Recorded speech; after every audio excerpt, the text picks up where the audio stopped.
Welcome to Unchained CEO. I am Caleb Jones, and this is where we discuss how to develop your own location-independent business, or moving to a less bad country, or at least setting up an international backup plan, and doing all these things for very little money. Today, I'm going to discuss, and I'm going to show you over 100 statistics on why the Western world is in a state of collapse right now, and why countries like the United States, Canada, and Europe in particular will collapse in your lifetime. I have been promising this video for, I think, 2 years. And I finally got around to it. And the only reason I actually did the research for this video is because this is actually going to be a chapter or part of a chapter in an upcoming book that's coming out literally, I think, next month. I've already written the book. So that gave me the excuse to actually take the time to, and it's significant time, you're going to find out how much time, research I had to make into providing these statistics. I'm going to show you over 100 statistics on why the United States is going to collapse in your lifetime, and why it doesn't matter who you vote for. It doesn't matter about Trump or anyone else. Your country, if you live in the collapsing West, if you live in the collapsing USA or cuckoo Canada or suicidal Europe, you're in big trouble. The only two countries in the Western world that may not collapse, in my analysis, is authoritarian Australia and New Zealand. They'll just stagnate and have lots of problems. But they could collapse too, and we're going to talk about that in great detail. All right. We have a lot to cover here. So I'm going to cover all this, then I'm going to try to answer your questions at the end. We may not have time for a lot of questions today because I have so much to go through here on these slides. The United States, Canada, and Western Europe, which I jokingly called the collapsing trifecta, are collapsing right now. They're in a state of collapse right this minute. These three countries / regions will collapse in your lifetime. That means you're going to experience firsthand the collapse of these countries if you still live in these countries when the collapse occurs. What does the collapse exactly look like? Going to look like, Caleb? If you look at my blogs, and I've done some YouTube videos, some podcasts, I've laid out about 5 different collapse scenarios. We don't know which one it'll be, but they're all bad. Now, I am not a doomsayer. I'm not a doom and gloom guy. I'm not Doug Casey. I'm not Peter Schiff. I have never said, nor will I ever say, that they're going to collapse soon. I'm not saying these countries are going to collapse tomorrow. I'm not saying they're going to collapse next year or even 4 and 5 years. They could. That could happen. I don't think it's going to happen, but it could. What I'm saying is they're going to collapse in your lifetime. That could be 8 years from now. It could be 15 years from now. Are you going to be alive 15 years? I think so. Therefore, you need to prepare now instead of just waiting around and saying, oh, Trump will fix everything, and then you're screwed in 10 years or less. Now, they could collapse in 3 or 4 years. That could happen. Don't know. We don't know. And anyone saying, oh, it's going to collapse next month or it's going to collapse next October is full of shit. So I've never said that. I've never said it's imminent. I said it's going to happen in your lifetime. I'm about to show you why. Now, these countries, the Western civilization of our modern era, is not collapsing for just one reason. Most people think it's just one. Well, if we just cut government, if we let Elon cut the government, then it'll be fine. If we just elect Trump, then it'll be fine. Or if you're a left-winger, if we just tax the billionaires, then everything will be fine. If we pass some regulations on the environment, then everything will be okay. No, it's not collapsing for one reason. And if it was, we could fix it. It's collapsing for over 100 different reasons in about 20 different areas, many of which I will cover right now. This means there is no one you can elect. There is no party you can support. There is no boycott you can initiate. There is no religion you can embrace that will prevent Western collapse. You're fucked no matter what. I'm sorry. United States, Canada, and Europe. That means all of Europe, just about all of Europe. Western Europe and most of Eastern Europe are going to collapse in your lifetimes, regardless of who you vote for. All you can do is set up your location-dependent business, set up international backup plans so you have somewhere to go, or move out of the country, move out of the Western world like I did. And I have said this many times. I'm going to say it again, you Trump worshipers. You could make Donald Trump president for life instead of just 4 years. And the America's going to keep collapsing. You can make Donald Trump president of the United States for life. The United States will still collapse in your lifetime. You're about to see why. It's not just 1 or 2 things he can fix. These are deep-rooted systemic problems, not just in the government, but also in society. You're about to see all the stats in a minute. Now, 2 things. I know my audience, and if you are new to my material, I know what kind of people are interested in these topics. They're nitpickers. They're listings. A listing, if you didn't know, is low-income smart guy. It's a guy who looks and reads at numbers all day and doesn't actually do anything. They like to nitpick and they like to argue for no reason. So I'm about to provide a bunch of statistics. Let me put this in context because I know what's going to happen. I have spent around 27 hours researching these statistics. These are not just quick Google searches I made and said, oh, that looks good, and threw it in the list. No, I actually engaged in actual research, 27 hours. If you think that I just made up these numbers, or if you think I just did a quick Google search or an AI search, grabbed the first number that looked at me and threw it on this list, you are wrong. And if you think that I'm actually what I'm doing, if you really believe this, you can Google this stuff yourself and you'll find out in 10 seconds that I'm completely wrong about these things. But I'm not. So I'm not going to list all the sources for all these stats. Some of the sources I do list, but I'm not going to list all of them because, again, within 10 seconds, you can Google this stuff and find out if I'm completely making up these numbers, if you really think I'm completely making up these numbers. Or I just grab these numbers off some dodgy, random little website with no credibility. It's not going to happen. That's not what I did. Now, you can believe whatever you want, but that is not what I did. Now, that being said, doing a quick Google search on a statistic you find that you don't like or you think is shocking, doing a quick Google search while you're watching this video and getting a number that is different than the number I'm reporting is not research. I've been saying this for 15 years when I used to debate people on things like divorce statistics.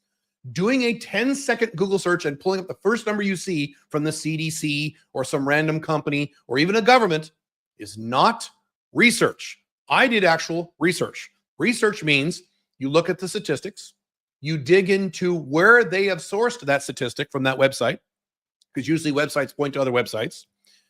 You find the original source of the statistic, then you determine how they determine that statistic. That takes many, many hours. A quick Google search is not going to do that. So I'm going to repeat this. Just doing a quick Google search and finding a number is not research. You cannot just trust that. And a lot of you are going to be tempted to do that as I give you many statistics in this video or podcast. This is both a video and a podcast. Hang on. Number two, I know my audience. A lot of you are going to want to nitpick these numbers. If I say 82 trillion, you're going to want to say 75 trillion. Nitpicking these numbers is a waste of time. If there's a massive difference in the numbers, that's relevant. But if it's a small difference, that's called a nitpick, and you are wasting your time. For example, if I say the USA has over $80 trillion in unfunded liabilities that will become due in the next 2 to 3 decades, which, by the way, is a fact, that is true, and you do some quick Google searches and you say, wait a minute, no, Caleb, you're wrong. I found this website right here. It says it's, the unfunded liabilities is only 74 trillion. So you're wrong. Now, first of all, a quick Google search is not research. A, your number is more likely wrong than my number. B, let's say you're right. Let's say your nitpick number, which is a little off from my number, not radically off, a little off, 74 instead of 80. Let's say you're right. You have just wasted your time and you still prove my point. America is still fucked. You see the point? Now, if you can find evidence that it's only $4 trillion instead of 80 trillion, that'd be a significant difference, but you won't. The only difference you'll be able to find are nitpicky little differences. And you're going to want to do this because a lot of you are nitpickers and you like to argue about stuff on the internet for no reason because you're listening and you have nothing better to do. So just be aware of what you're doing. Nitpicking proves my point. Okay? So for these two reasons, any comments I see in this live stream or on this video or on this podcast that say, hey, something to the effect of, I just checked this and that number is different than what you're saying, I'm going to ignore those because that's not research and you're probably nitpicking. Cool? Cool. If you cannot control yourself, some of you are just like to be contrarians, like to argue just to argue. If you cannot control yourself and you have to argue with me, then what you're going to have to do is spend several hours researching the statistic you disagree with, then talk to me about it some other time and I will listen to you. And I'm going to say, show me your research, not show me your quick Google search, show me your research. Okay. And let's say I'm going to give you 100 statistics. Let's say you prove me wrong on 2 or 3 of the 100 statistics. Good luck. I'm still right. I give you 100. What about the other 97 statistics? And when I say 100 statistics, I'm nitpicker again. I'm not saying it's exactly 100. It's around 100.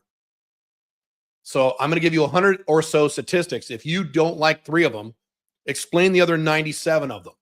As I've said many times, if you think America, Canada, Europe, especially Western Europe, is going to do just fine over the next several decades, Show me your data and I'll look at it. I don't think you have the data. I think you have hopes and dreams and emotions. I have data. Cool. All right. Most of these statistics are going to be referring to the United States, but I do refer to statistics all over the Western world, including Canada, Europe, sometimes Australia. but most of it's the United States because that's the biggest and most important of the Western world. And it's also, in many cases, kind of the least worst off in some cases. Europe, in many respects, is worse. Canada, in many respects, is worse, and so on. All right, here we go. These are the statistics now listed in no particular order. I'm not saying I'm going to number them. I'm not saying number one is the most important one and number two. They're all equal.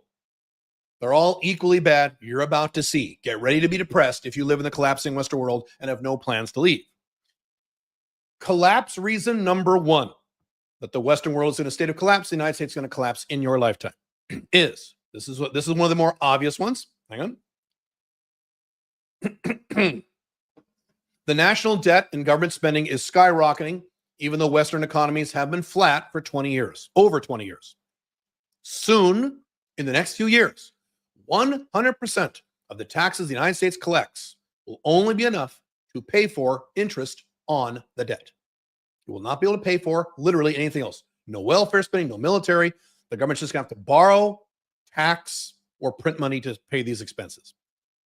Statistics. In 2014, the U.S. federal debt was 17.8 trillion, which is completely unacceptable in 2014. It was unacceptable 30, 40, 50 years ago. Okay. Now it's 35 trillion. Thanks to the two biggest spending presidents in world history, in American history, Barack Obama and Donald Trump. That's who contributed most to that number. Those of you who worship Trump and those of you who used to worship Obama. The two worst presidents in terms of Western collapse in my lifetime. In 2024, the annual interest payment on the debt was $442 billion a year. Remember, interest pays for nothing. It's money you blow out the window. Today, it is over $1 trillion a year. That's where your tax dollars go. It goes to banks and various other places.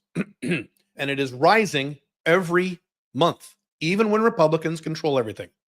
None of this debt includes, so as I mentioned earlier, an additional $80 trillion in what they call unfunded liabilities, which is another way of saying debt, that the United States government's going to have to pay out over the next 2 to 3 decades. 2 to 3 decades. Not 70 years from now, like they used to have back in the 40s.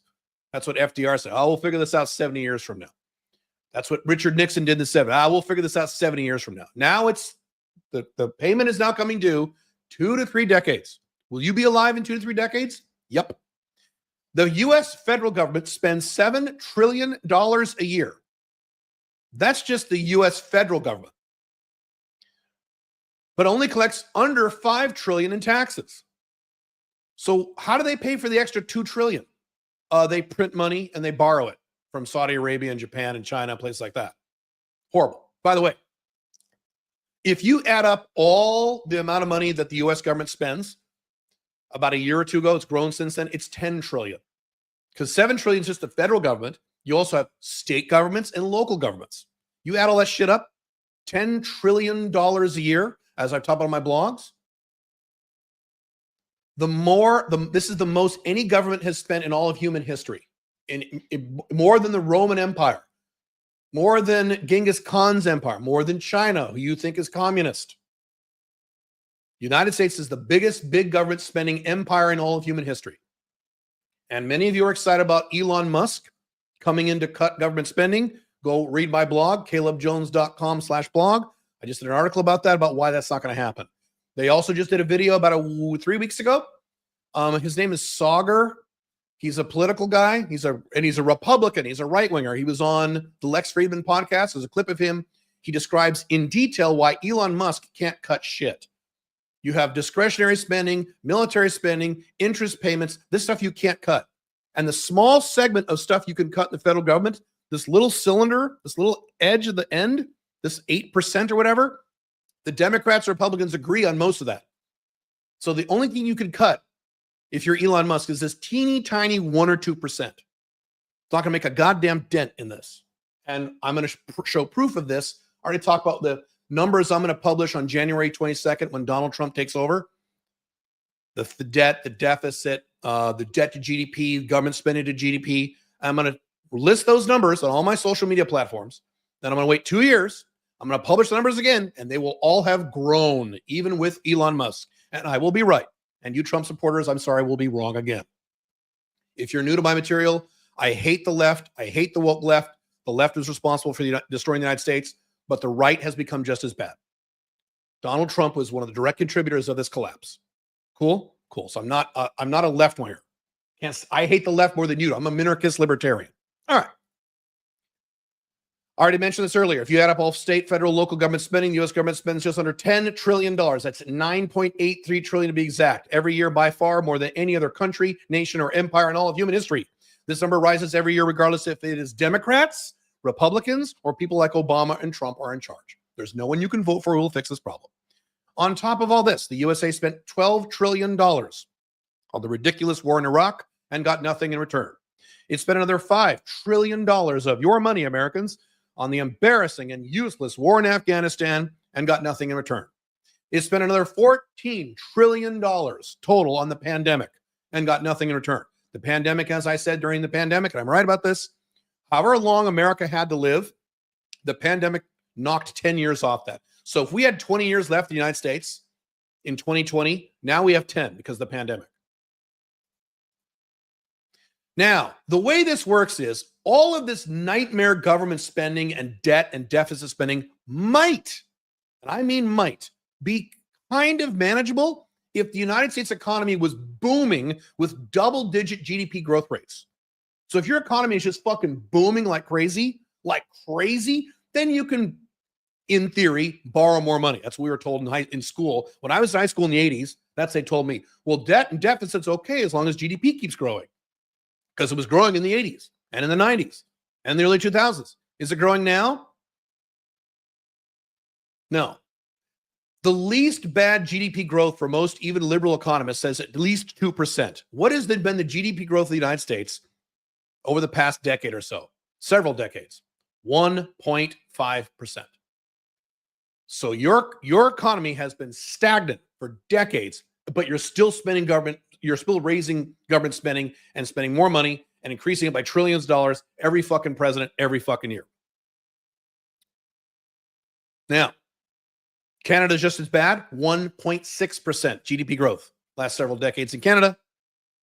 Europe is even worse. What is the GDP growth in Europe? It's negative. It's below zero. It gets the GDP of many European countries is contracting. That was just reason number one. I've got a lot more coming. Reason number two, personal debt. Now, I just talked about government debt. Now let's talk about personal debt, the debt that you and me own, normal humans own. Personal debt has skyrocketed and continues to increase every year. You would have thought that the global financial crisis back in 2008 would have taught people to lay off the debt. No. In the United States, total household debt rose from $7.3 trillion in 2003, again, an unacceptable number in 2003. $7.3 trillion to $17.6 trillion in first quarter of 2024, a 139% increase. Credit card balances increased from $692 billion in 2003 to $1.14 trillion today in 2024. The end of 2024, it's going to be 2025 in about 2 days. 65% rise. Car loans, god damn, people are so stupid. Car loans rose from $658 billion in 2003 to $1.62 trillion in 2024, a 146% increase. You have never seen numbers like this in all of Western history. It's not like, oh, that's how it always is. No, it's not. Go do the research. Tell me how much debt was increasing in the 50s, the 60s, the 70s, the 20s, the 30s, even during the Great Depression, the 1800s. We've never seen anything like this. This is new. That's why we weren't collapsing 40 years ago, and we are now. Here's my favorite one. Student loan debt. And I have here in red letters, why the hell are people still going to college? Haven't you guys woken up yet? Grew from $253 billion. Ridiculous in 2003. Ridiculous. $253 billion in student loan debt to $1.6 trillion in 2024, a 533% increase in the past 20 years. You think people were doing this in the 80s, in the 90s? No, they weren't.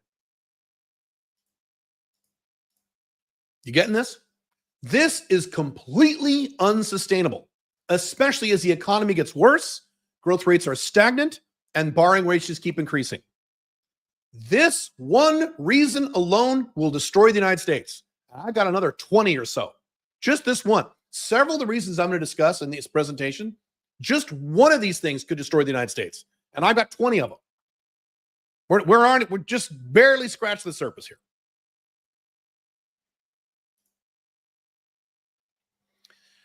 Moreover, many countries are even worse than the United States when it comes to personal debt. Personal debt in Australia is even worse. Amazingly. Can't believe it. Collapse reason number 3. 88% of the entire United States stock market, the S&P 500, it's not the entire stock market, but you get my point, is owned by just 3 companies. Most people don't even know this. This is why I don't own American stocks. I haven't owned an American stock in 10 years. I don't want to. It's ridiculous.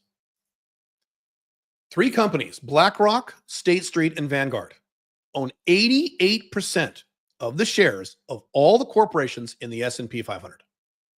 S&P 500 are the biggest corporations in the United States, and which pretty much are the biggest corporations in the entire world. The biggest corporations in the world, 500 of them. The S&P 500, that index fund, is owned by 3 companies. If any backwater country in South America or Asia was like this, Americans would make fun of it. But most Americans don't even know. Their entire goddamn stock market is owned by 3 companies. Do you have any idea how dangerous this is? First of all, it means you have corporate control over things like government. You want corporations running the government? I don't. Media. You want corporations running the media? I don't. Healthcare. What happened just lately with a healthcare CEO? You want big companies running healthcare? And real estate. Why do you think people can't buy a house anymore? Because BlackRock will go in and just buy entire neighborhoods and jack the prices up. People can't afford homes. I've said many times, the United States and most of the Western world is not going to be a home-owning culture anymore. You'll have to rent an apartment, which is happening now. This is a horrible system because now you've created an extremely fragile and risky economic system where the entire thing could collapse if any one of these 3 companies has any problems, which almost happened in 2008. If there are any problems, and we're going to list about 100 of them in this presentation, that cause any one of these companies to have serious financial problems, it'll cascade and the entire system will go down. This is what happens. You have 3 companies owning your entire stock market.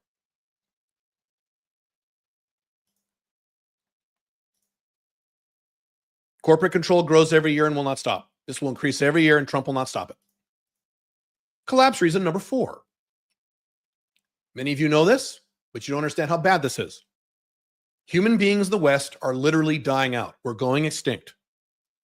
Westerners are not having enough babies to sustain their populations. I've done several podcasts on this because of you people who have been voting for the lesser of 2 evils for 35 years called Democrats and Republicans, both of whom destroy your countries, and the non-American equivalents in your non-American countries, Canada, UK, France, Germany. You've all been doing this. You've all been doing lesser of 2 evils for decades. Now you've made it too expensive to have kids, so now people don't have kids. A nation needs approximately what's called a 2.1 birth replacement rate. Okay? 2.1, that's the magic number, just to maintain its population. So if you have a nation with a 2.1, not percent, I keep saying percent, it's not, 2.1 birth replacement rate, that doesn't grow your population. It doesn't improve your economy. It just sustains it. It just maintains the population. All right? Anything under this means that fewer people are being born than people who die per year, which means your population gets lower every year. In other words, if your birth replacement rate is under 2.1, remember that number because I'm going to show you some numbers in a minute. If your birth replacement rate is below 2.1, your nation and your culture is literally, and I mean literally, I'm saying the word literally headed for extinction. You're going to go extinct if your birth replacement rate is below 2.1. Okay? Now remember that number. So with that magic 2.1 number in mind, here are the birth replacement rates of the top 10 Western nations, sorted in order of GDP. These are the top 10 richest, most important Western nations in the world. Ready? Here we go. Remember, we want 2.1 or higher. Below 2. At 2.1, we're stagnating. Below 2.1, we're going extinct. USA, 1.6. It's not like you need 2.1 and USA is like 1.9 or 2.0. 1.6. Germany, 1.5. UK, 1.7. France, 1.8. Italy, 1.3. Canada, 1.4. Australia, 1.7. Spain, 1.2. Netherlands, 1.6. Switzerland, 1.5. Westerners, white people are going bye-bye. They're going to be replaced by, as I've talked about this before, African blacks. Their replacement rates are 4.0, 5.0, sometimes 6.0. African blacks, and then Central Asians, like Middle Easterners, Persians, things like that. That's who's reproducing. White people are going bye-bye.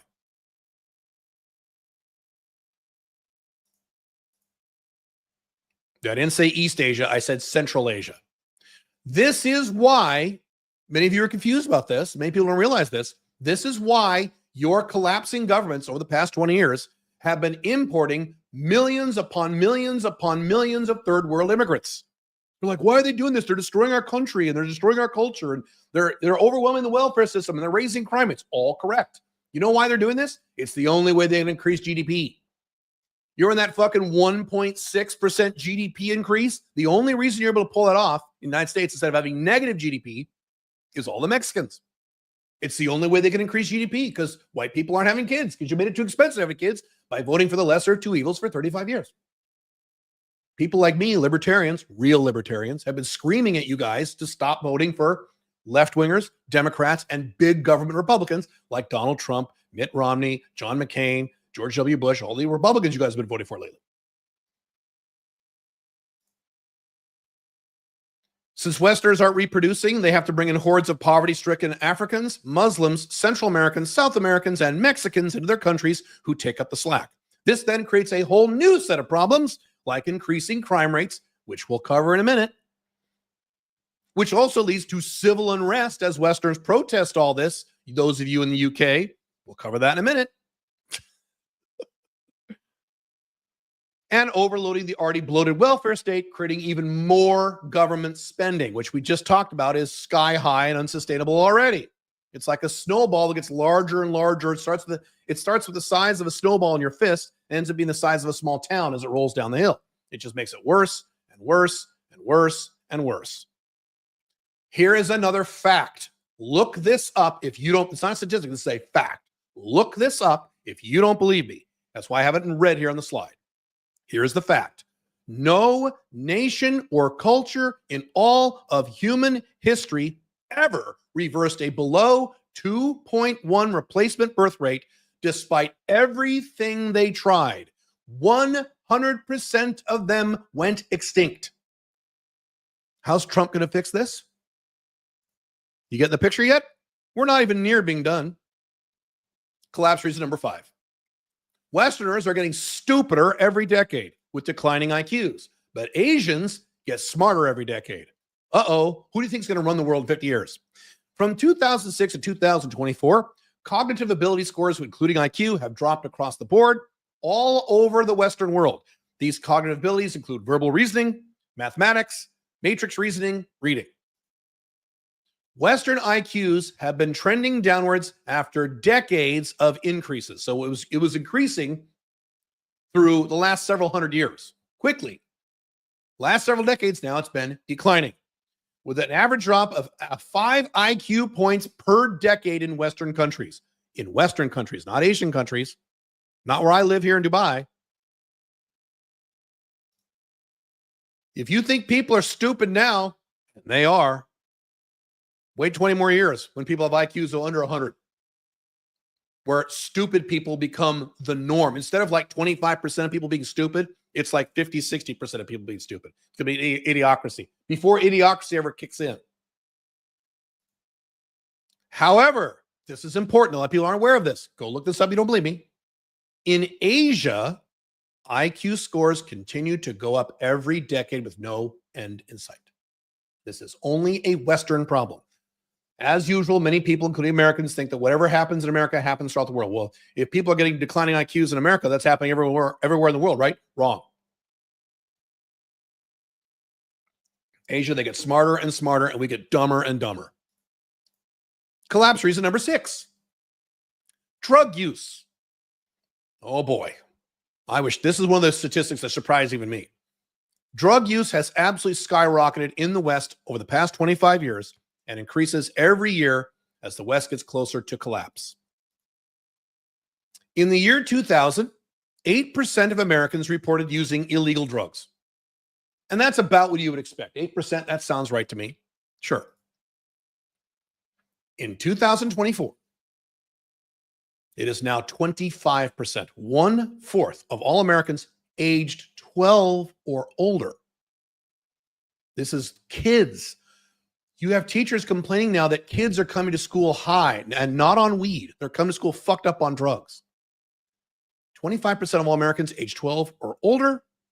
And this is factoring in the fact that more drugs are legal now than they were 20 years ago. Weed was illegal 24 years ago. Is it legal now? Yes, United States. So even though we've decriminalized and made legal a bunch of drugs in the last 20 years, it's the number of people using illegal drugs has still gone up from 8% to 25%. That is a steady 3.8% increase year over year. 3.8% increase compounding. Over 50% of Americans, half of all Americans, have used illicit drugs in their lifetime. Let that sink in. Half of all Americans have used illicit drugs in their lifetime. Half the population. Is this getting through yet? And we're not even near being done. The age-adjusted rate for drug overdose deaths has risen more than 14% in individual years since 2018. So you have individual years where the drug overdose rate goes up by 14% in 1 year. There were 5 times the amount of drug overdose deaths in 2022 than in 2002, in 20 years. 5x increase in 20 years. And just double that from 7 years prior. So double in 7 years.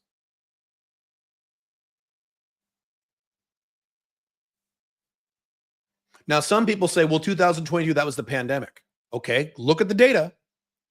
Tell me that the drug use and drug deaths have just plummeted since 2002, since the end of the pandemic. No, it skyrocketed up and it stayed high, or it skyrocketed up to lifetime historic highs and dropped by 5%. It's still very high. Go look it up. The opioid epidemic, plus increased use of cocaine, heroin, fentanyl, and psychostimulants like meth, increased stress about the collapse, cultural collapse, rising political strife, civil unrest, rising crime, and worsening economics all contribute to the increased drug use. If you had a wonderful, booming country where people are happy and make a lot of money, do you think all these people do drugs? No. This is not only causing collapse, it is also a symptom of a collapse. Again, the collapse makes it worse. It snowballs. People get stressed out because of the collapse. They turn to drugs. Because they're on drugs, they accelerate the collapse by voting for people like Joe Biden and Donald Trump. All of these things are going to get worse over the next 10 to 20 years, not better. Yes, even with Trump in there for just 4 years, which means drug usage, and more drug deaths. Collapse reason number 7. Westerners have stopped saving money. They have no cash left. But Asia is cash rich and gets richer every year. Back in 2016, when the economy of the West was much better than it was today, was the economy better back in 2016 than today? Oh, yeah. I published an article at my blog, it's still there, that showed a study that showed that 38% of Americans who make more than $100,000 a year, these are considered the rich Americans, 38% of Americans who make more than $100,000 a year could not get their hands on $1,000 in the case of an emergency. Not $1,000. The rich Americans. Think about that for a minute. More than 1/3 of Americans who made more than $100,000 a year could not get their hands on $1,000. And this was back in 2016 when things weren't nearly as bad. You think it's better now, or the same, or worse? It also reported that 75% of people making under $50,000 annually and 67% of people making between $50,000 and $100,000 annually could not get their hands on $1,000 cash in an emergency. $1,000 fucking dollars? You can't get your hands on $1,000? Even when I was poor in my 20s, I could get my hands on $1,000 if I needed it. It's whew. Savings rates for Americans in the past have usually been around 8 to 10%, which is considered good. So 8 to 10% is considered good. Wait till I show you Asia's savings rates. 8 to 10% is considered good. What is the savings rate in the United States right now? 2.4%. A 17-year low. Now, let's look at Asia. I just said America's savings rate is 2%, 2.4%. Now let's look at Asia's savings rates. Malaysia's savings rate, 27%. India's saving rate, 28%. Japan, even with Japan's economic problems, and there's lots of problems in Japan, Japan's collapsing too. It's one of the only Asian nations that is actually full on collapsing. 29%. Indonesia, Vietnam, 30%. Singapore, 38% savings rates. Again, America's is 2%. China, get ready for this, 43%. Now, that's China. You could argue, well, that's from their government. They're lying. Okay, let's say China's lying, and let's say they're off by double. They're doubling their savings rate. That means it's still 22%, 21%. Still amazing.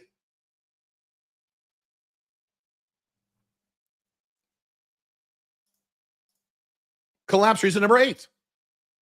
Mental health. This explains why people are so psychotic on Twitter in the United States. Westerners' mental health is crumbling before our very eyes and gets worse every year. I've never seen anything like this. I'm in my 50s. I've seen people in societies get stressed out and Americans get stressed. I've never seen anything like this because nothing like this has ever happened in Western history. Only 31% of U.S. adults reported their mental health as excellent in 2022. The lowest percentage ever reported by Gallup in over 2 decades.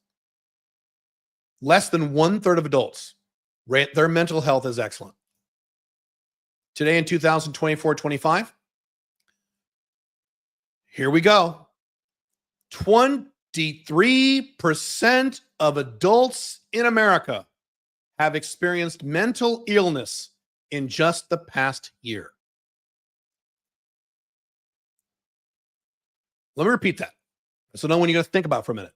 23% of American adults, that's 60 million fucking people in the United States, have experienced mental illness in the past 12 months.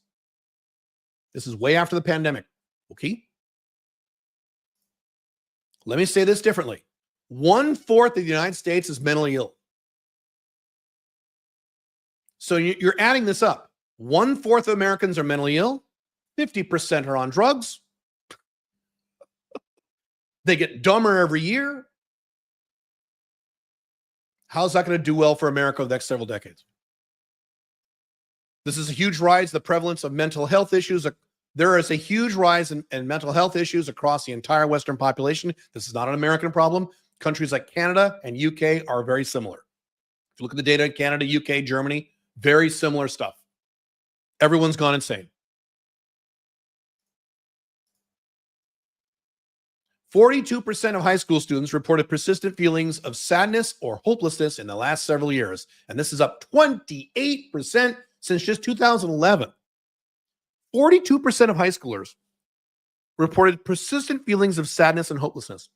I watched a YouTube video. You can watch these clips of YouTube of kids in high school in the 80s. When I went to high school, I was class of 1990. When I went to high school, I was in high school from 1986 to 1990. And when I went to high school, kids were happy. They were happy. And there's these videos where it just shows these random kids walking around the hallway, nothing really happening.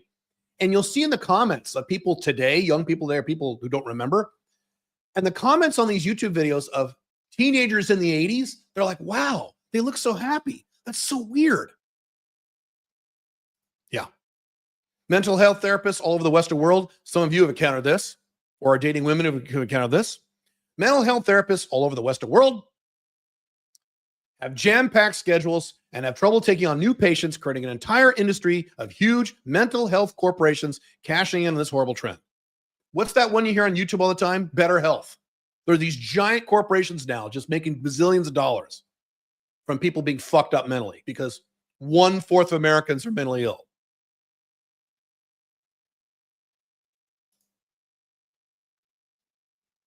Some of you are pointing out some other problems with other countries in the chat. You're right. I didn't say the West is collapsing and Asia's perfect or China is perfect. Didn't say that. China's got some serious problems. Doesn't change a fucking thing I'm saying. Pointing out other negatives does not disprove my negative. America, Canada, and Europe are going down. They're going to collapse in your lifetime. Are other countries outside the West also going to possibly collapse? Yes. We're not talking about those. My audience doesn't live in China. You guys live in collapsing USA, cuckoo Canada, suicidal Europe, don't you? So that's what's relevant. All this is getting worse every year, even years after the pandemic has started. Collapse reason number 9. Western suicide rates. Now, I don't know what's going to happen with this YouTube video by saying this word. I'm going to cover why I can't say this word in a minute. Western suicide rates have skyrocketed beyond the high suicide rate countries like Japan. It's worse than Japan. Westerners are literally killing themselves now more than ever before in all of human history, and the rate is increasing. On top of the massive increase in drug overdose deaths, this is suicide on top of drug overdose deaths, on top of crime. Westerners are now purposely killing themselves at rates never seen in all of Western history. Back in the 80s and 90s, those of you who are my age, you remember this. We used to make fun of Japan because they had these really high suicide rates. Like, oh, those stupid, crazy Japanese, they're so stressed out. Why don't they just relax? Their suicide rates are so high. Koreans, oh, they're so uptight over there. Why don't they just fucking relax and just relax, dude? We used to make fun of the Japanese for their high suicide rates. Today, America's suicide rate is higher than Japan's. We exceeded Japan's in 2022. Suicide is now so anyway, once again, the West becomes that which the West mocks. We used to make fun of Russia for their stupid war in Afghanistan, then we did it worse. We used to make fun of Japan for their suicide rates. Americans are killing themselves more than Japanese are. On and on and on and on and on. Suicide is now this makes me sad. Suicide is now the second leading cause of death for individuals aged 10 to 24.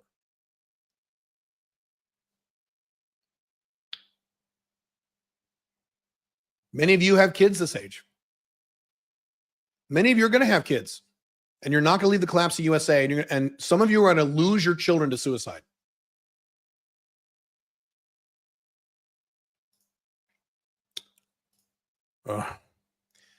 This represents a staggering increase of 52% since the year 2000.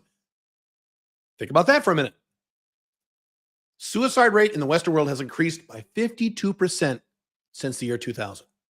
What the fuck? Suicide among all ages has risen 40% in the last 20 years. 40%.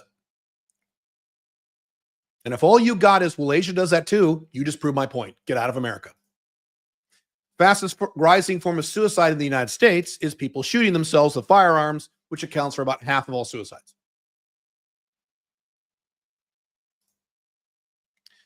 Suicide has become such a huge problem that major social media sites like YouTube have banned the word suicide to be spoken or written because they're worried that more Westerners might kill themselves if they keep hearing that word. That's why you can't say that word, because so many people are doing it. This is forcing people on these platforms to invent entire silly new terms and words like unalive or self-erase. You've seen it on YouTube. It's hilarious. And I say here on the slide, which I'm sure will also be banned soon. Soon you'll be able to say unalive or self-erase or self-delete. You won't be able to say that either, as the suicide rates keep climbing in the United States. Are you getting this yet? Is any of this sinking through? We're not even half done. Collapse reason number 10. Westerners' attention spans get worse every year and are now worse than the attention span of a goldfish. Yes, literally a goldfish. Average attention span has decreased from 12 seconds in 2000 to 8.25 seconds in 2013. That's 2013. You think it's gotten worse since 2013? Yeah. Making it shorter than that of a goldfish, which is estimated to be around 9 seconds. Using a different type of measurement, the average attention span has plummeted from approximately 2.5 minutes in 2004 to just 47 seconds today. A hilariously horrible 66% decrease in over 2 decades. When I did my live, my immersion service, I had a bunch of guys watching me work for 12 hours straight for 4 days straight. And one of the comments I got, and some guys emailed me after the fact, when they watched me work, they were shocked. They said, "Oh my God, Caleb, you can sit and work on your laptop for 2 hours and not get up and not look at something else and never look at your phone." Yeah, because I'm normal. I'm how human beings were 20 years ago. The norm now is I have to check my phone every 10 seconds because I've murdered my attention span. 59% of Gen Z and millennials spend more than 3 hours per day on social media. I think that number has grown now, which contributes to significantly shorter attention spans because social media users frequently switch tasks and platforms. I meditate for 20 minutes every day. The average Westerner can't meditate for 1 minute. You can't sit down for 1 minute and just think about nothing for a minute. Try it. Probably can't. I do it for 20. Now, I had to practice. I'm not saying I'm better than you. I'm saying I'm aware of these problems and I compensate for them. I've noticed that when you point out declining attention spans, a lot of people say, so what? Who cares if attention spans? So what's the big deal? So what? Who cares? Here's what declining attention spans means for your society. Poor academic performance. And I have it here. Notice how Asians are always the ones winning spelling and math competitions, even when they're held in Western countries? Yeah. Reduced cognitive development. Increased stress and anxiety. Sound familiar? Increased cases of ADHD. Decreased work efficiency. Impaired information retention, like gaps in memory, not be able to remember stuff. Inability to focus. Cultural shift toward instant gratification. Does any of that sound familiar? Yep. Collapse reason number 11. Major banks are collapsing all over the West at rates never seen before in all of Western history. And again, I'm going to compare Asia. 3, this is a fact that people don't know. I reported this when it happened last year, or 2020. I reported this, and people are like, what the hell? 3 of the 4 biggest bank failures in all of American history. So you have the 4 biggest bank failures for the last 200 years of all American history. 3 of the 4 happened in 2023. First Republic Bank, Silicon Valley Bank, and Signature Bank. These banks were considered some of the more stable banks in the United States. These weren't like horrible, shitty banks. These were ranked as one of the more stable banks. Someone in the comments is saying good. Yes, we don't like bankers either, but what does that mean for your economy and the stability of your currency and all that other good stuff? And your money, the people who had money in those banks. This is worse than the global financial crisis of 2008. From 2050 to 2022, there was an average of, quote, only about 3.6 bank failures in the United States per year. Remember that. 3.6 bank failures a year in the last 12 years or so. In contrast, the year 2023 alone saw a dramatic uptick with 5 banks failing within a few months. Europe's banks are also in very big trouble. One of the biggest banks in Europe, which is Credit Suisse, Switzerland, a bank long considered to be one of the most rock-solid banks in the world. I mean, I've heard about Credit Suisse for 20 years. Completely collapsed in 2023. You probably didn't even know this. Had to be bailed out by another bank called UBS. Credit Suisse. That's Switzerland. They're supposed to be the smart bankers. Their biggest fucking bank collapsed in 2023. Germany's biggest bank. By the way, Germany is the economic engine of Europe. When Germany goes down, and it will, Germany is the first nation that will collapse in Western Europe. When Germany goes down, Europe's going to have a major problem. All of Europe, including Eastern Europe. You guys who are moving from Western Europe to Eastern Europe, no. Germany's biggest bank, Deutsche Bank, I reported this in my blogs, owns more derivatives. Derivatives, those things that failed back in 2008, they own more derivatives than 5 times the value of the entire Eurozone. Those are all the countries in the EU that use the euro. Take all those countries together, add up their GDP, multiply it by 5. That's how much one bank in the biggest bank in Germany owns as derivatives.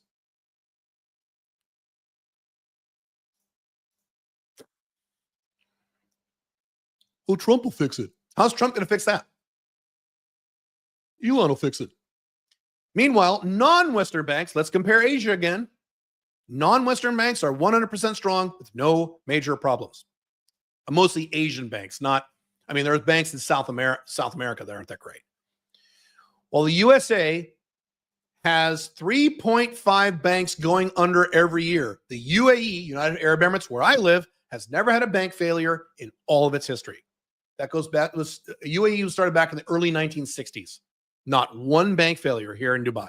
Not one. America has three or four a year. Qatar never had a bank failure in its entire history. Japan, even with all of Japan's insane economic bullshit problems, has not had one bank failure in 30 years. Not one. Singapore hasn't had a bank failure in 40 years. Taiwan hasn't had any bank failures in 40 years, except in the global financial crisis 2008. I think they had 2.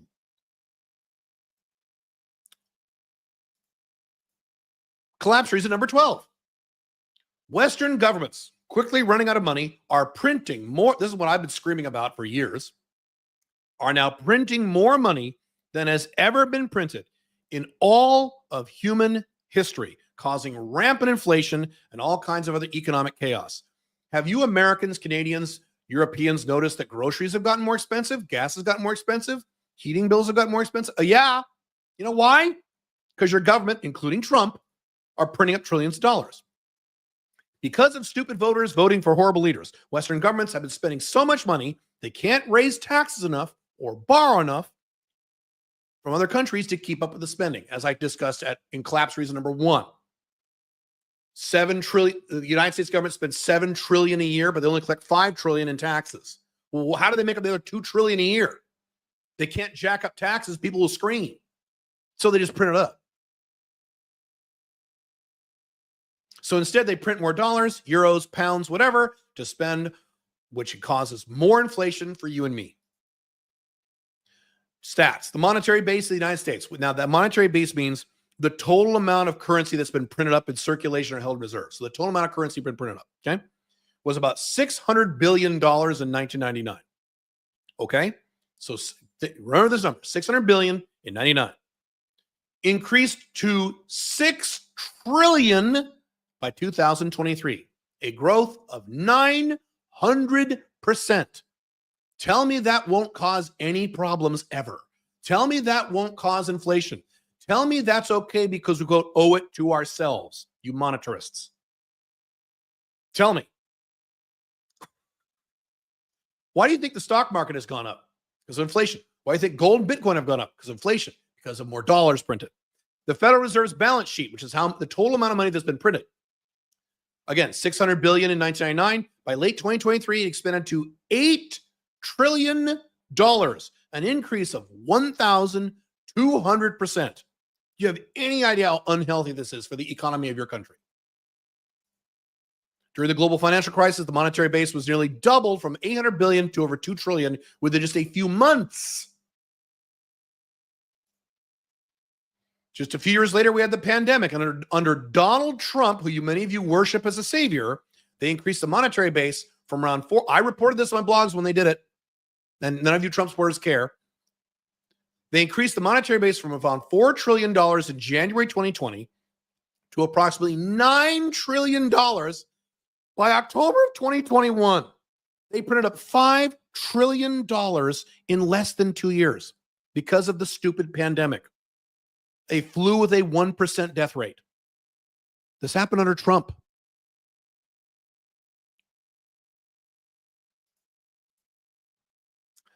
This is why the inflation rate was about 1.6% in 2016, but by 2022, it had surged over 7%, marking the highest levels of inflation in over 4 decades. The last time it was that bad, as bad as this now, was you have to go back to the 1970s. Those who are like my age or older, if you remember the 70s, I was a little kid in the 70s, but I have vague memories of like inflation was insanity. People couldn't buy anything. Guess what's coming? Europe is in the same death spiral. The European Central Bank, their version of the Federal Reserve, had a balance sheet of around 1 trillion euros in 1999, 1 trillion. By the end of 2023, it expanded to 8 trillion, an increase of over 700% in 20 years. In January 2015, they started printing $60 billion per month, totaling over 3 trillion by the end of 2021. You understand how insane this is? Eurozone government debt levels have also risen dramatically since 1999, from about 60% of GDP to over 90% of GDP in 2023, reflecting increased borrowing facilitated by, you guessed it, printing more money. By the way, US GDP, debt to GDP, over 100%. Americans used to make, I read books in the 90s of Americans making fun of these stupid countries that had debt to GDP levels of over 100%. Like those stupid countries. What a ridiculous, these tin pot dictatorships. They don't know what the fuck they're doing. Americans said. Now America is over. It's like 123%. Once again, the West becomes what it mocks.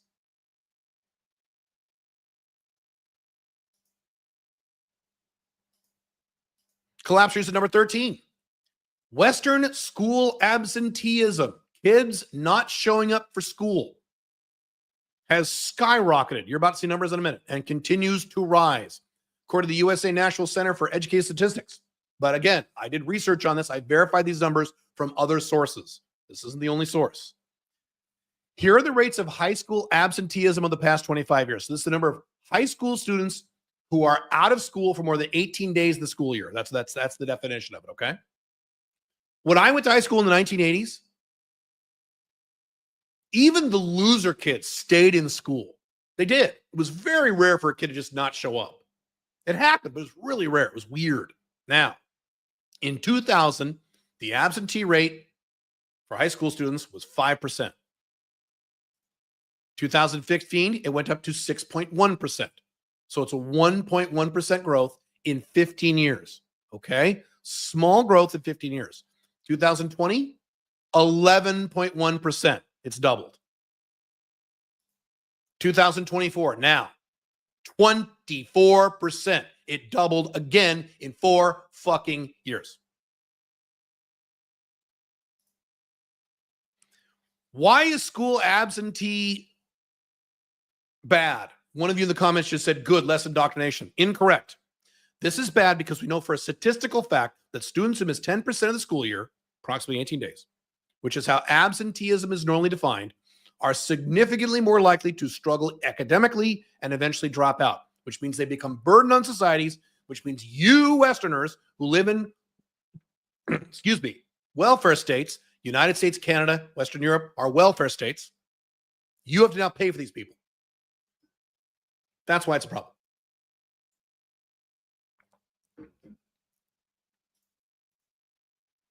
Worse, this is something new now. This is cutting across all socioeconomic levels. When I went to high school back in the 80s, 90s, whatever, The only kids who were absent from school were like the loser poor kids. Now, instead of just poor kids doing it, it's poor kids, middle-class kids, and rich kids. They're all doing it across the board. For example, Connecticut's one of the richest states in the United States, but more than 22% of its current high school students have either dropped out or have high absentee rates, and more than 25% are flunking out of all their classes. A fourth of the students in rich neighborhoods. This is not inner city, crappy, horrible schools. These are rich, fancy neighborhoods. 25% of these students. And they're going to grow up to become welfare state recipients that you have to pay for. Good luck. You're getting the point now why I left the United States several years ago? Why would I want to live there? You guys are crazy. Collapse reason number 14. Real unemployment rates are at historically high levels and aren't getting any better, including with Trump. Now, really quick on this. Unemployment rates are complicated because the government lies about the unemployment rates. So I'm going to read what I have here. Before I give you the government stats, you need to understand that any unemployment numbers from the government are always underreported. The real unemployment rate is always worse than what they report for several reasons, some of which I'll explain in a minute. So whatever these numbers are, mentally increase them by a little bit. They're going to be huge numbers, but these are artificially low because the government underreports. Okay. Secondly, most economists and government experts, I say the word ahem, government experts, consider a, quote, good unemployment rate to be 4 to 6%. Now, if you had a truly libertarian, minarchist, libertarian, laissez-faire economy, the unemployment rate would be 0 because you wouldn't have things like minimum wage. You just, if you want a job, you go get one. And the only people who would be working would be the voluntary. It'd be voluntary. So the involuntary unemployment rate would be 0. But in the modern era, they consider a good unemployment rate to be 4 and 6%. Okay? 4 and 6%. Remember that number. Now, during the global financial crisis, 2007-8, and the Great Recession lasting into 2011, the unemployment rate in the USA surged from, again, these are government numbers, 5.0% in December 2007 to 10% in October 2009. They doubled. Due to the financial crisis, one of the most significant increases in modern history. There are people, some of you in my audience have this view, that America actually collapsed in 2008. That's when the collapse actually happened. This is many people have this opinion, and we're just kind of sustaining a corpse. Long-term unemployed, those out of work for 27 weeks or more, peaked at an insane 48% in April of 2010. Then we had the fucking pandemic, the worldwide overreaction to a flu with a 1% death rate, where the unemployment rate hit 14.8% in April of 2020. Currently, at the moment, the reported unemployment rate is 4.4%, but this is a meaningless number. The real picture is painted by the U6 unemployment rate, which includes people who can't find jobs and just stop looking. So a lot of people who are unemployed now aren't looking, so the government doesn't count them. But the reason they're not looking is they tried and they tried. I personally know people like this. They tried, they go, oh, fuck it. So that counts, but the government doesn't count those people. It's called the U6. Plus people who want full-time jobs but can't get them and are stuck with low-paying part-time jobs. I know people, Americans like this. They'd rather work full-time, but they can't. So they got to work 2 or 3 part-time jobs. That rate is 8.8%. Plus, none of these numbers include older people who really want to work, but they couldn't find a job, so they just retired early. They'd rather work. Guys are 50s and 60s, plus something else I'm going to talk about in a minute. So if you factor in the normal unemployment rate, the U6 rate, old people can't find work, and the bullshit the government's using to fudge these numbers, the real unemployment rate is 15%, approximately. We don't know the exact number. Far worse than the good unemployment of 4 to 6%. This shows signs getting worse over time, not better. Wait until AI comes and puts millions of people out of work. Just wait for that shit. My book coming out next month or in 2 days or whatever, January, we'll talk about that. It gets even worse. Some of you have heard the statistic because some red pill guys, I think Jordan Peterson's quoted this one. At the moment, there are currently around 7 million able-bodied men in the United States between 25 and 55, normal guys who are not only unemployed, but not looking for jobs at all, preferring to stay at home, play video games, watch TV, watch porn, and smoke weed. 7 million. The USA has never had anything like this in all of its history in either real numbers or percentages. This is brand new. This is collapse one-on-one. Collapse reason number 15. Homelessness is steadily increasing all over the Western world, and in many regions, it is skyrocketing. Now, this one's a little tricky. I can't give you overall statistics because there are numerous statistics on this. They vary from region to region. There are regions in the Western world, such as Germany, California, parts of Paris, where entire sections of cities, I've been there, you guys have seen this, many of you have seen it, many of you guys are living in these cities, I don't know why you're living in the cities, have been overrun by homeless people, usually drug addicts. The entire American West Coast. So this is where I used to live. I was born and raised in Portland, Oregon. So Seattle, Portland, Los Angeles, San Francisco, San Diego. They're all homeless cities now. It's homeless people everywhere. I can tell all kinds of stories. I won't. I've talked about this before. Feel free to do your own research, but all the stats and your own personal experience show that homelessness is on the rise all over the Western world. There are double-digit increases in homelessness year over year in many parts of the USA. Double-digit increases per year. In the United States, the richest country in the world. France and Germany's homelessness rates have more than doubled in the past 25 years. This is not an American problem. This is a Western problem. You think we have homeless people here in Dubai? Nope, we don't. Is Dubai perfect? No. Is Dubai for everyone? No. We don't have homeless people here. In Canada, it has almost doubled in the last 25 years. Almost doubled. How's Trump going to fix that? Yeah. Collapse reason number 16.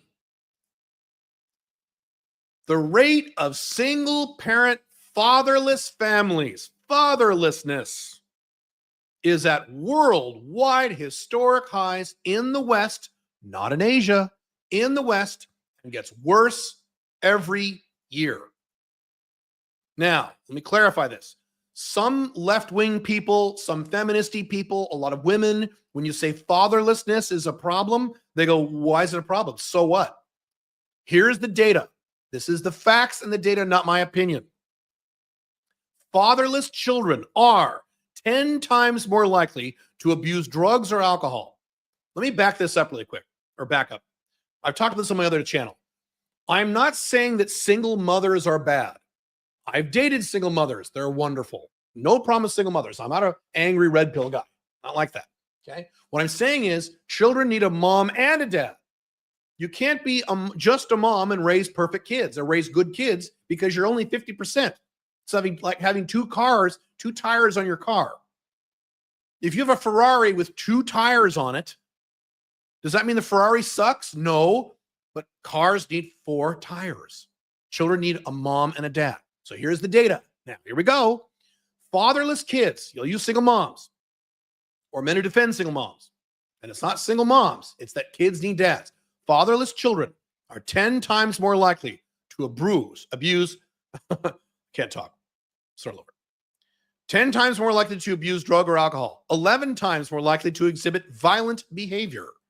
20 times more likely to be incarcerated. That means they go to jail or prison. 63% of youth suicides.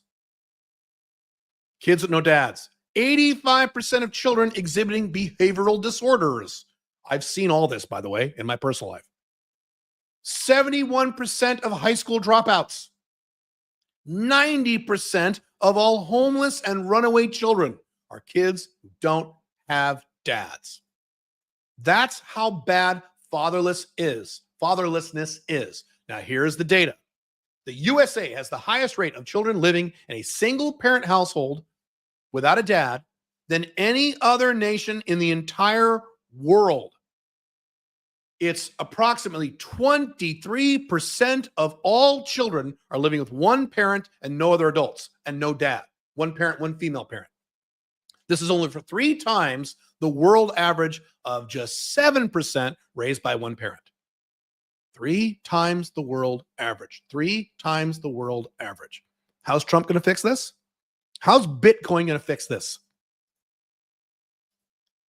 Fatherlessness in the UK, New Zealand, and Australia are at 15% and rising every year. Scandinavia is at 17%.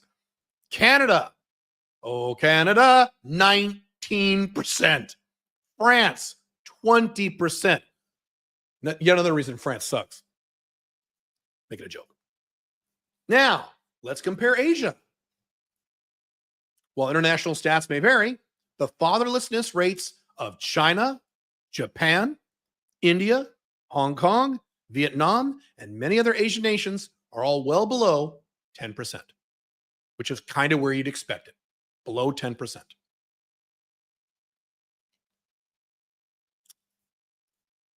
Collapse rate is number 17. Westerners pay I've been talking about this for many years, and a lot of people don't believe me. I had to write an entire article to prove this to people. Westerners pay the highest tax rates in the entire world by far, even though the infrastructure in the West gets worse every year. As I've analyzed on my blogs in great detail, the typical American, if you add up all the taxes he pays in state taxes, federal taxes, payroll taxes, property taxes, yes, even if you rent, you're paying property taxes, sales taxes, pass-through corporate taxes, excise taxes, and things like that, you pay a whopping 51 to 70% of your entire income in some form of tax. This is either taxes you see, like on your pay stub, and taxes you don't see, like when you fill your gas up at the car. When you put gas in your car, a lot of that is tax, not gas. You just don't see it. When you pay your cell phone bill, a lot of that's tax, not cell phone service. You just don't see it. 51 to 70% of your income in tax. This is the number one reason I left the United States. I don't know what the hell you guys are thinking. Why would you put up with that shit? There are many cities in Canada and Europe where the average people, not rich people, average people, not poor, but average people, pay 70% in total taxes to their governments. On top of that, you could argue a high tax rate might be good if you had amazing infrastructure and low crime and cities that work. No, infrastructure in these countries are crumbling before our very eyes. If you pay the highest tax in the world, but have the best infrastructure in the world, I guess that would be one thing. But now it's common for Western cities to have streets with potholes that never get fixed, bridges and buildings that collapse, water and electrical systems that are 50 plus years old, and so on. Westerners do not realize that this does not happen in other countries.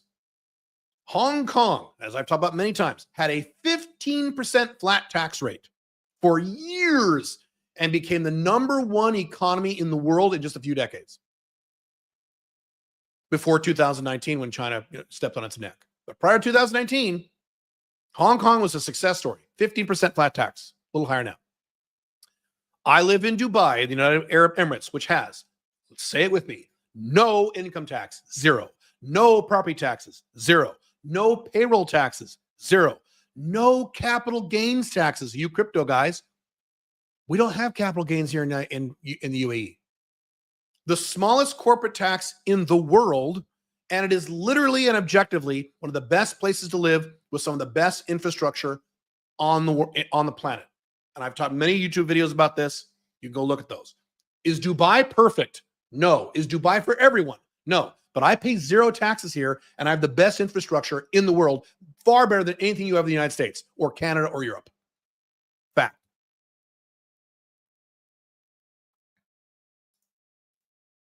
I also live in Paraguay part-time. Now, Paraguay is the opposite of Dubai. It's a lower-end country. They have a tiny income tax rate of about 10% in Paraguay. They have a corporate tax rate that is around 10%, one of the lowest in the world.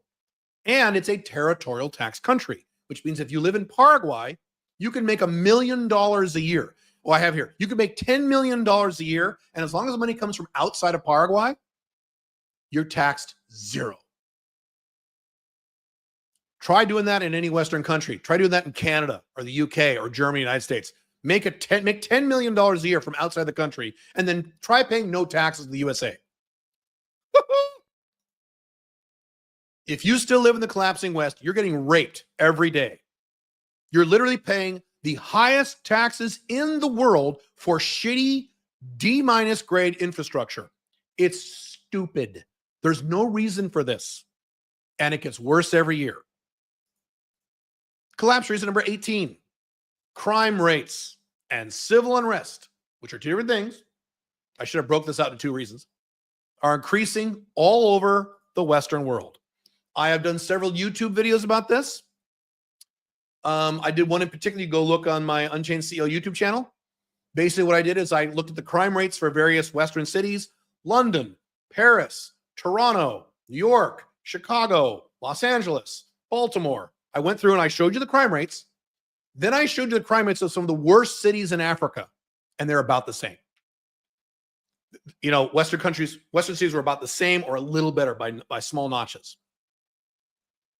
If you don't believe me, go watch that video. I don't remember the name of it. Just go to my YouTube channel, Unchained CEO, and search on crime rates, and you'll have at least two of those videos come up. I go through the exact numbers. I said many times before that in my lifetime, I was born in 1972. Everything about the United States got worse except for two things. I said technology got better and crime rates got better because they declined. They started dropping since the 70s. Now you can only say one of those things because crime rates has been increasing since the late 2010s, 2019. Crime rates started going up now. They went down since 79. They started going back up.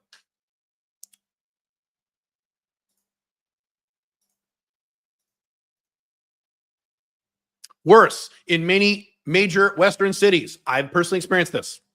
London, Los Angeles, Paris, many others. The police aren't even bothering to arrest criminals. Many of these places have made crimes such as shoplifting de facto legal. If you live in California, you know what I'm talking about. You live in London, you know what I'm talking about. And those aren't the only two places. And you're going to see more and more cities adopt this as the crime rates go up and as the government spendable cash goes down. To speak anecdotally, I lived in Dubai I've talked about this on videos. I've lived in Dubai for 4 years. I have never witnessed a crime here. I've lived here for 4 years because Dubai has effectively a 0% crime rate. Is Dubai perfect? No. Is Dubai for everyone? No. But we have a 0% fucking crime rate. Do you have a 0% crime rate in your city? In your Western city? No. Yet during those 4 years, I visited the UK and USA on brief visits, and I watched crime happen right in front of me within a few days. I was just in London. I told the story. I was in London in June. Spent 3 weeks in London, 1 week in Scotland, I think. I was in London 5 days. I was walking near Chelsea, one of the most expensive neighborhoods in London, walking down the street at like 10 p.m. at night. These two guys on a little motorcycle go up on the sidewalk. There's a guy checking his iPhone at the bus stop. They drive right by and they snatch his iPhone out of his hands. And the guy's like, holy shit. 4 days. I've been here in Dubai 4 years. Haven't seen a thing. Yep. And then when I told people in London this, oh my God, I saw that. They go, yeah, it happens all the time here. Matter of fact, it's got a little better. Then they said, and the problem is you call the police. They say, what do you want us to do about it? Fuck off.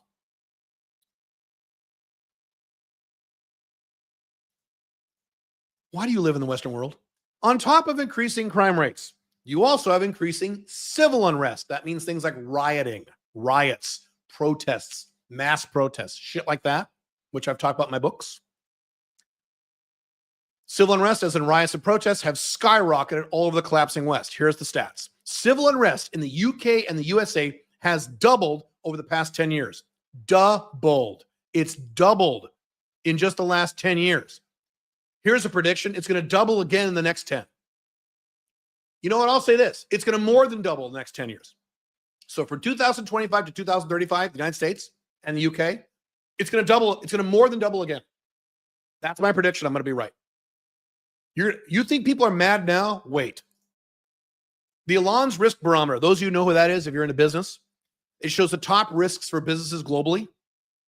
And for it lists like the top 10 risks for a business, like, price of oil and, the currency valuation, right? The top 10. For the first time in all of human history, It now lists civil unrest as the number 8 biggest danger to businesses doing business in the Western world. Western companies. This has never happened before in all of Western history. And it's going to get worse. Here's another prediction. That is number 8 right now. It's going to start climbing. It's going to go to 7, 6, then 4. Watch.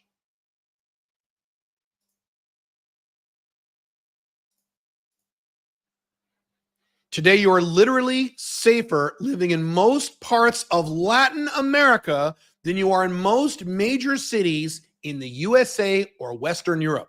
If you don't believe me, go watch that video or do your own research. No one ever thought that would happen, but it has. See, now this is just getting stupid. Collapse reason number 19. Less countries are using the US dollar and are moving away from it. You've heard a lot about this. Now, let me give a disclaimer.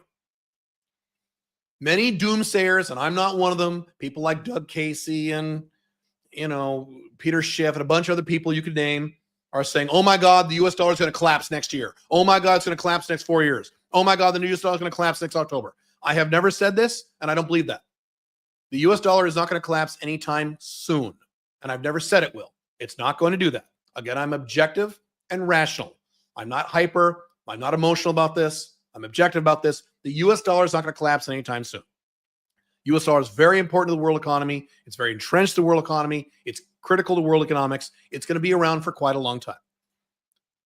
However, that being said, the US dollar is unquestionably getting weaker every year as time goes by. And in your lifetime, when the United States collapses, Canada collapses, etc., you will see the dollar be replaced by something else in your lifetime. Not tomorrow, not next year, not next 4 or 5 years, but in your lifetime, you're going to experience when this happens.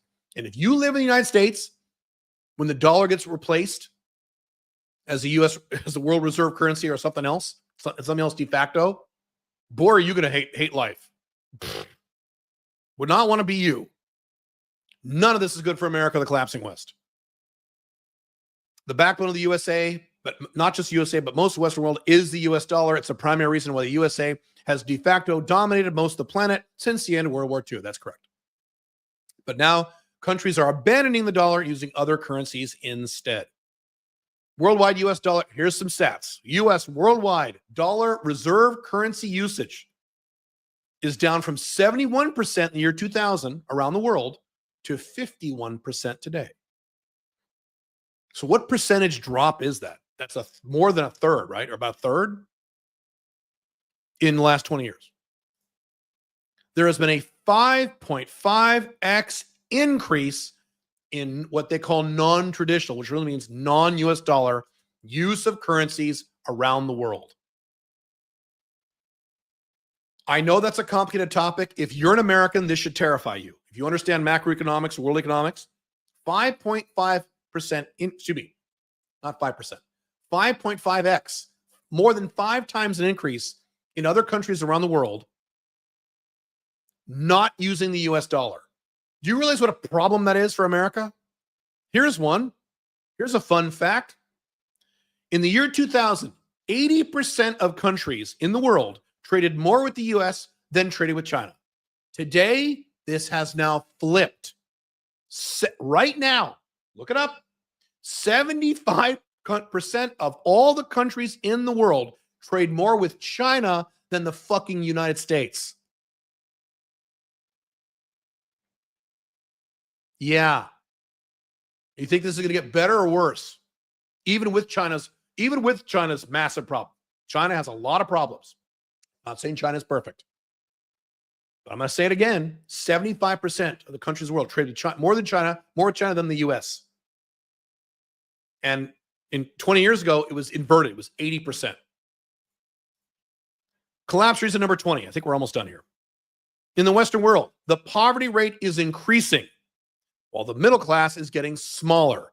This is another one of those, just this one reason alone will collapse the United States and Canada and the UK and Germany. Just this one reason. I give you a whole bunch of others. Just this one is enough for a collapse. When you fuck with your middle class, This is one of those stats would be reason enough for Western collapse, even if nothing else was wrong.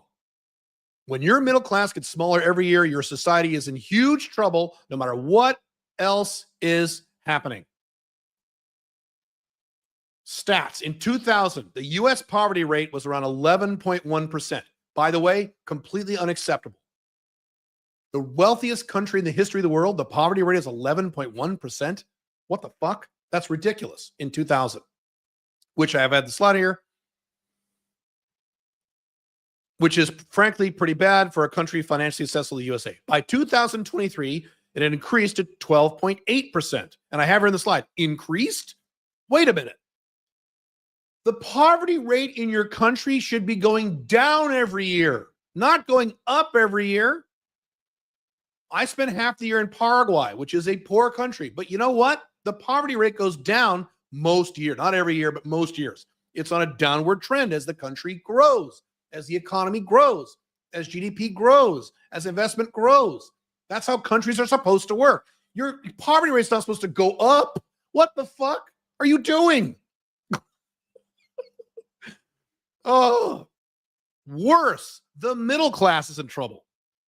The share of all adults living in middle-class households has decreased significantly from 61% in 1971, I was born in 1972, to 50% in 2021. Like I said, my entire lifetime, I've watched the United States get worse every year. I was born in 1972. So I've watched it get worse and worse and worse and worse in every measurement you could come up with, except for increased technology and standard of living and crime rates. But now I can't even say that. So now the technology is better. Everything else is worse. Free speech, taxes, you name the thing, stupid wars, everything's worse since I was born. Since 2000, real wages for middle-class workers have stagnated or declined, with many workers experiencing little to no wage growth when adjusted for inflation. I've been talking about this in my blogs for 15 years. Real wages, real means adjusted for inflation, have been stagnant since the early 1970s. The typical American worker has not made any more money in terms of lifestyle. I've talked about this. My dad, back in the 1970s, was a low-income worker. He worked for the state of Oregon. Didn't make shit. He was able to support a family of 7 on his low income. Can a man do that today in the United States? Low-income men today can't even live alone. They need roommates. My dad was able to support barely his wife, my mom, and 5 children, and a dog and 2 cats, and a house and 2 cars on a low salary in the 70s. Can you do that now? Nope. He was the last generation of men who could do that because America gets worse every decade. In the year 2000, okay, this is really bad. You got to think this through. In the year 2000, 50% of children born into the lowest income quintile. So quintile is 1/5. So you want to look at your people in your country in 1/5 blocks. The richest 1/5, the next richest 1/5, the middle 1/5, the one below that, and then the bottom 1/5. Okay, that's what those are called quintiles. 50% of children born into the lowest income quintile, the poorest 1/5, moved up to a higher quintile by adulthood. So that's half. Poor people in the United States historically don't stay poor. They get wealthier. Okay. By 2022, this figure had dropped to approximately 40% and keeps getting worse, which means poor people in the United States are staying poor. They're not moving up like they used to. This is really bad. This is even worse than the increasing poverty rate, since the middle class is the backbone of any economy. A declining middle class means a declining country. Okay. Those are the stats. There are more than this. I couldn't fit them all because I can't talk for the next 5 hours. I've been talking for 90 minutes. And I have way more than this, but I can't do a 5-hour fucking podcast. Are you getting the point yet? Now, I want you to ask yourself these questions and be honest. Don't bullshit yourself, which Westerners are really good at doing right now because half of you are on drugs and suicidal and depressed. Okay. If you're a right-winger or whatever you want to call yourself, Trump supporter, Republican, right-winger, anti-woke, anti-SGW, Right-wingers today have all these little terms they like to use for themselves. I'm not a right-winger. I just like Trump. Whatever the fuck you call yourself. I want you to explain to me how 4 years of Trump is going to fix all this. How is Trump going to fix all this? How is he going to fix absenteeism? How is he going to fix fatherlessness? Go ahead, explain. Tell me how 4 years of Trump is going to solve this problem. You fucking Trump morons. And no, the left is awful. I'm going to cover the left in a minute. Explain to me how Trump's going to fix this. Explain to me how Elon cutting 1 or 2%, which he won't even do, from government spending is going to solve all these problems and save the United States. Go ahead, explain it. Tell me. Send me an email, theonlyblackdragon@gmail.com. If you really think that's, I want you to explain with logic, facts, and data, like I did, how Trump is going to, having Trump as president for 4 years, when by the last time he was president, he contributed directly to the problem by jacking up government spending faster than any other president before him. I want you to explain this. Now, if you're a left winger, and again, whatever you want to call yourself, if you're woke, if you're a Democrat, if you're whatever, what's the other one? I forget. If you are a left-wing person, I want you to explain to me how taxing the billionaires is going to solve all these problems. Go ahead, explain it. Raising taxes on billionaires. By the way, if you jack up taxes on some super ultra billionaires, do I care? No. I'm a libertarian, but I'm not going to care. I'm not saying I'm for or against these things. I'm saying explain how that's going to solve all these fucking problems if you get Bernie Sanders in office somehow. Or if you pass a bunch of laws about, the environment, saving the environment and climate change, how that's going to fix all these problems. I didn't even mention climate change. By the way, I agree with you that climate change is real. I'm not a right-wing conservative. I'm a minarchist libertarian, and I'm objective and rational. Climate change is real. Summers and winters in Portland, Oregon are nothing today like they used to be in the 80s when I was a kid. They're totally different. So yes, it's real. How are passing some laws about recycling or whatever, dumping toxic waste, is going to solve all these problems? Go ahead, explain it rationally and logically, not with feelings, but with rational details. Go ahead. If you're a Christian, a traditional conservative, I want you to explain to me how going back to God, getting people to go back to God or go back to church or read the Bible is going to solve all these problems. Because I hear this a lot from you guys. Great. Explain to me how going back to God is going to solve all these problems. Go ahead, explain it. I didn't say solve 1 or 2 of them. Well, Caleb, it might help fatherlessness. Okay. I didn't say one of the 100 problems. I said all of them. Explain it to me. Tell me. If you're a crypto nerd, I want you to explain to me how Bitcoin is going to solve all these problems, because I hear that from you guys. Caleb, it's Bitcoin. We'll solve these. Okay, great. How is Bitcoin going to solve declining IQs and declining attention spans and absenteeism of high school students and drug use? Go ahead, explain it. Explain it, please. Now, I love Bitcoin. I have made millions of dollars with Bitcoin. I've been talking about Bitcoin since 2017. I bought Bitcoin at $2,400. It's now almost 100K. So I love Bitcoin. It's great. I'm a libertarian. I love it. Made a lot of money. Tell me how Bitcoin is going to save the collapsing West. Go ahead. Tell me how it's going to solve all these problems. Are you getting the point yet? You can't fix this. Your country is fucked. America is fucked. Canada is fucked. Western Europe is fucked. Almost all of Eastern Europe is fucked. You cannot solve this by voting for anyone or converting to a religion or taxing more people or whatever the fucking fantasy you have. Here is the solution for you. And if you know my material, I've been saying this for a long, long time. Number 1, there's 2 steps. Step 1, build your own location independent business so you can go anywhere in the world you want and the money keeps coming in. That's step 1. Not that hard. Number 2, move out of your collapsing Western country. That's ideal. Now, that's what I did in 2021.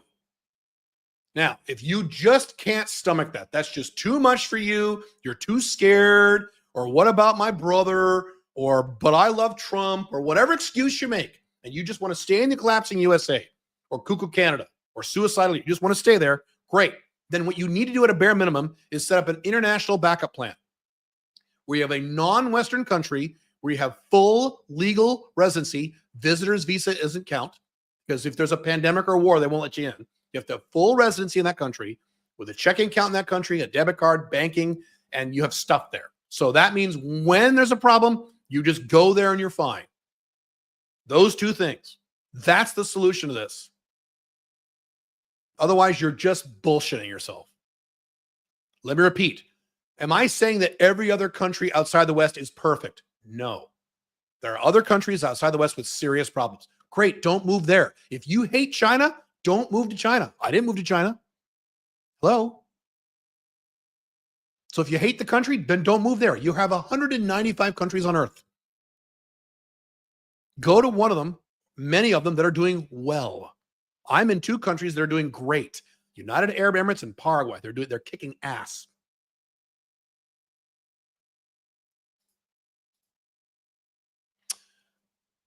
I'm going to just burn through this really quick. I'm not going to talk about this because I got to go soon. 90-day business builder. It's still open for enrollment. This is where we walk you by the hand over a 90-day period, actually 120-day period now, where we get you profitable from your first 1 to 3 clients in your own location-dependent business. So you can move out of the country or at least travel more and do that within 90 days, and it's guaranteed. And if you don't make money within 90 days, we will work with you free forever until you do. You can sign up before January 4th. So I think that's Saturday, depending on when you're watching this. 90daybizbuilder.com. I'm not going to go through all this stuff because I've done it already. You have 5 Zoom sessions, live Zoom sessions per week over a 4-month period. There is no other program in the entire internet where you get that much for this low price point. It's the only one in the world. Programs like this usually cost $25,000 or more. Not this. This is nowhere near that. If you want to make payments, you can. No interest, no late fees, 100% tax deductible. We start the curriculum on January 11th. You got to sign up by January 4th. Enrollment is still open.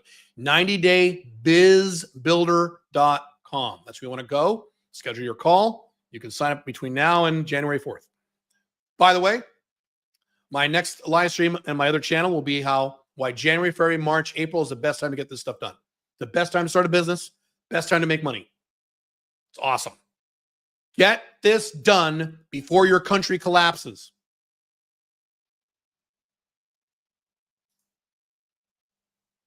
Cool?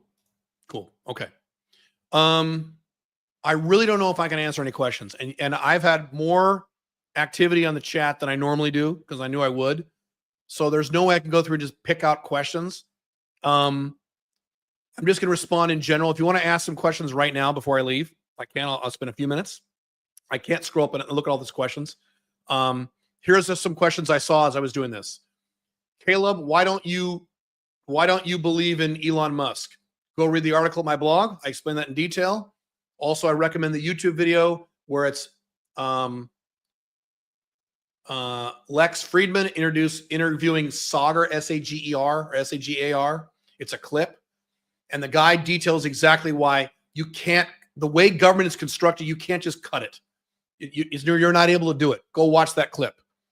Elon Musk is going to do shit. At best, he'll cut a few. Go read my blog post. Here's what I said. Elon Musk will cut a few little things next year, and by late next year, Trump's going to come out and say, look at all the little things we cut. We cut $300 billion worth of stuff. Yay! And then 2 years later, 4 years later, total spending will go up by trillions of dollars. Watch. Watch. Watch. And again, how is Elon going to solve all those problems I just listed? Go ahead, explain it. If you think Elon's going to solve all these problems, go ahead. You can't. Sometimes in life, you just have to admit the pain. You just got to admit your country's fucked, and you got to take action to leave or have an international backup plan with location-dependent income.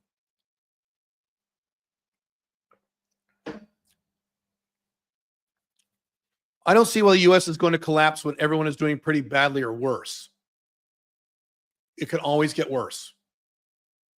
Go visit a truly poverty-stricken country, and you can see how much worse it could get.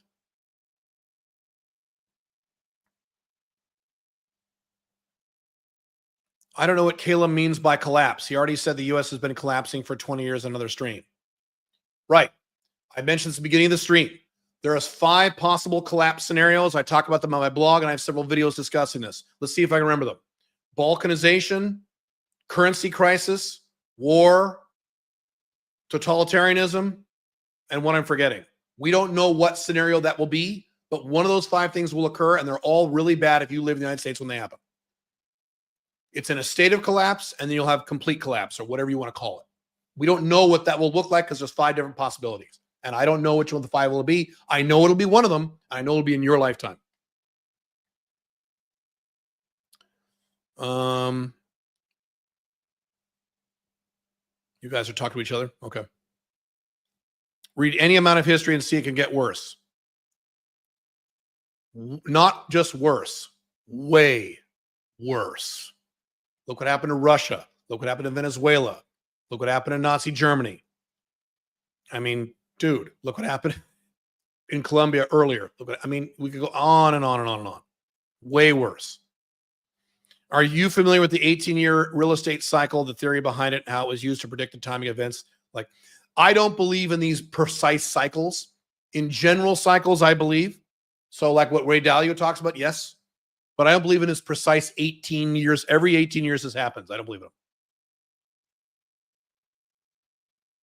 Just look at the details of how the British and the Roman empires collapsed. Yep, that's correct. That's the most likely path the U.S.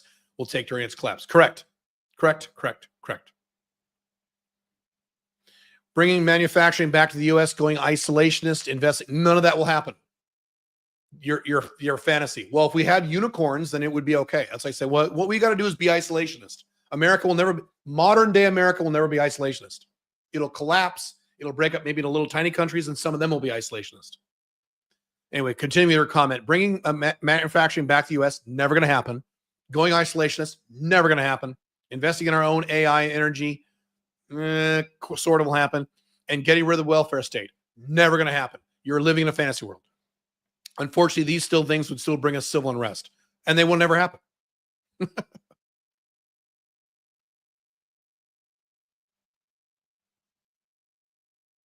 Balkanization is awesome. Decentralization. Balkanization is the least bad. But here's the thing about balkanization. You don't want to be in the country when it balkanizes. You want to be far away. If the balkanization, by the way, if you didn't know, means the country breaks up into lots of little countries, which may happen in the United States. It might. Now, here's the problem. You don't want to be in the country when it balkanizes.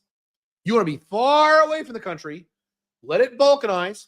Let the chaos simmer down. Let the 2 or 3 countries that are smart do well. Then you move back. I have been on the record. I've said many times, if America balkanizes into 20, 30, 40 little countries, I will wait a few years. And if any of those countries, and 1 or 2 might, embrace minarchist libertarian policies, tiny government, no money printing, rule of law, property rights, those 4 things, microscopic or zero taxes, very similar to Dubai, then I will move there. But I don't want to be in America now waiting to balkanize. You're insane if you think that's a good idea. Get the fuck out. And you can always move back later.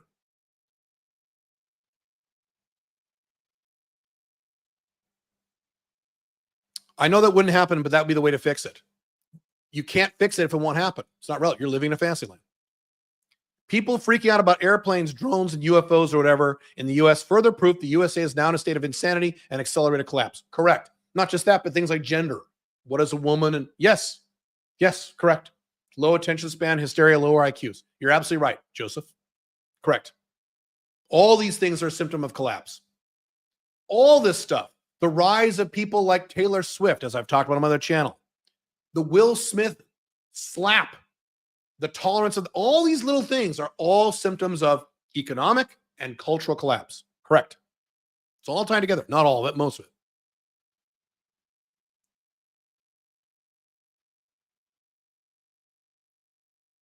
Should I become a lawyer? No.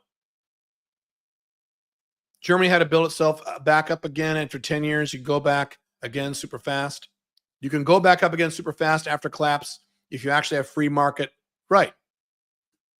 Ludwig Erhard was a libertarian and made Germany great again. Right. So if America balkanizes lots of little countries, or Canada, or UK, or Germany used to be a lot of little countries. Germany should go back to what it used to be.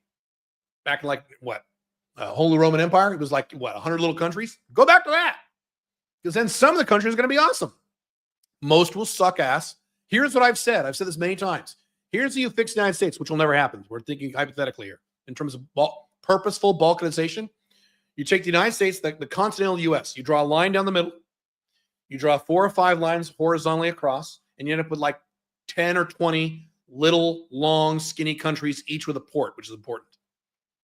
And then you have one be a left-wing woke country, one being like a corporate Democrat country, like, Hillary Clinton and Bill Maher.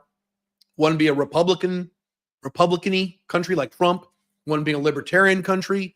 One being the same thing the United States is now, and 4 or 5 other versions. And you let everyone move the country they want to move to.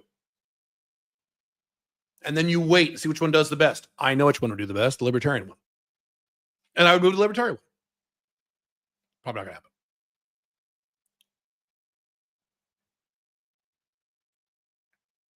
to happen. So you're mostly just kind of commenting to each other, which is great. Caleb, do you think this is solvable long term? No, it's going to collapse before you solve the problem. Not by us necessarily, but do you think this ship is turnable? No. No, you can't turn the Titanic when the iceberg is right there. I would argue we're in the Titanic, not we. You are in the Titanic. I'm not. You're in the Titanic. It's already hit the iceberg. It hasn't started to sink yet, but it's hit the iceberg. And it's all happening in slow motion. My blog article is going up tomorrow. I end the article with, if you're living in the United States, Canada, Europe right now, you're in the back seat of Thelma and Louise's car as it's about to go off the cliff. It's happening in slow motion. So you have time to get out, but it might be time to get out. Instead of saying, well, Trump will fix it, but I don't like China, and all these other bullshit excuses. And Bitcoin will fix it, and, a lot of other shit.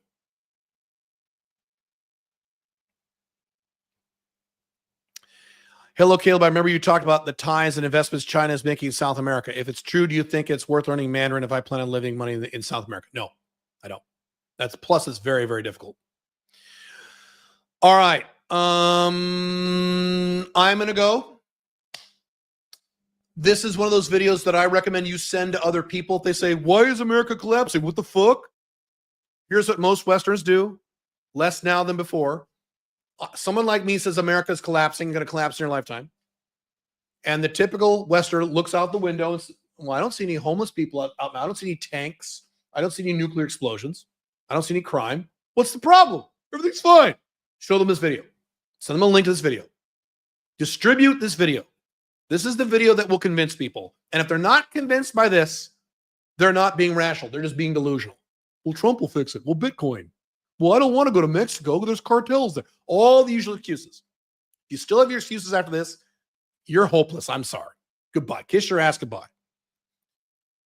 Set up your own location-independent business. If you have no idea where to get started, you can join our Business Builder program, 90daybusinessbuilder.com. 90daybizbuilder.com. Set up your own location-independent business. That's mission number 1 for you. Because how are you going to move out of the country if you have no income? Unless you have a lot of money in savings, I guess. Number 1. Number 2.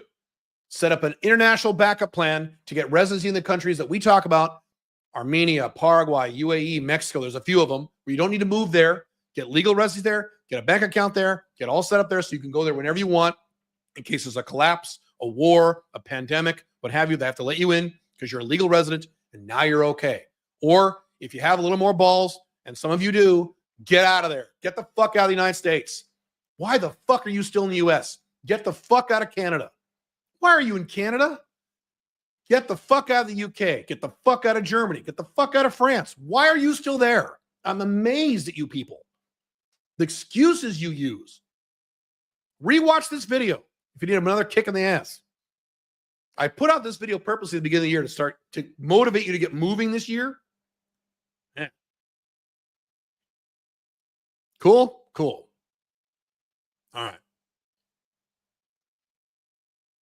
Bitcoin won't stop things. Are you talking to me? Bitcoin won't stop things in 5 years. No one says this. Stop strawmanning Bitcoiners. I said, how is Bitcoin going to solve all these problems? I didn't give a time frame. You're putting words in my mouth unless you're not talking to me. How is Bitcoin going to solve all these problems? Tell me exactly. Yeah, that's the problem. It's not. Could Bitcoin help some of these issues? Help some of the 100 problems? Sure, of course. I love Bitcoin. Yeah. All right. Cool. All right. I'm going to let you guys go.